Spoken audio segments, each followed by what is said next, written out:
రాష్ట్రంలో కాంగ్రెస్ ప్రభుత్వం వచ్చి రాగానే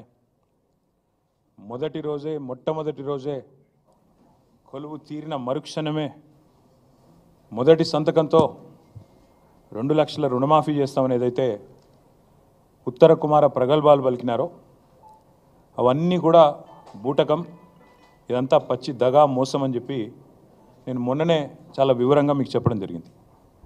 తదనంతరం మొన్నటి పత్రికా సమావేశం తర్వాత కూడా మేము ఆశించాం ప్రభుత్వం నుంచి నిజాయితీగా ముందుకొచ్చి చేయలేకపోయినాము, మా వల్ల కాలేదు, మేము ఇప్పటిదాకా చేసినవన్నీ కూడా చెప్పినవన్నీ కూడా అర్ధసత్యాలు, అసత్యాలు, మాకు ప్రభుత్వ నిర్వహణ అనేది చేత కావడం లేదు అని కనీసం ఓపెన్గా చెప్పినా చెప్పకపోయినా రుణమాఫీ అనేది మా వల్ల కాలేదు అని చెప్తారేమో అనుకున్నాం.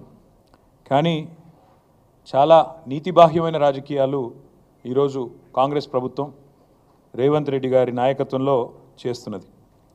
రుణమాఫీ బూటకం, పచ్చి మోసం, దగా అని తెలిసిపోయింది.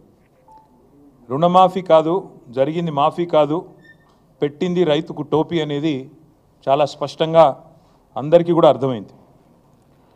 రవ్వంత రుణమాఫీ చేసి కొండంత డబ్బా కొట్టుకున్న ఈ ముఖ్యమంత్రి డొల్లతనం, ఆయన చాతగాంతనం, ఈ అబద్ధాల ముఖ్యమంత్రి నిజస్వరూపం 70 లక్షల మంది రైతుల సాక్షిగా బయటపడ్డది.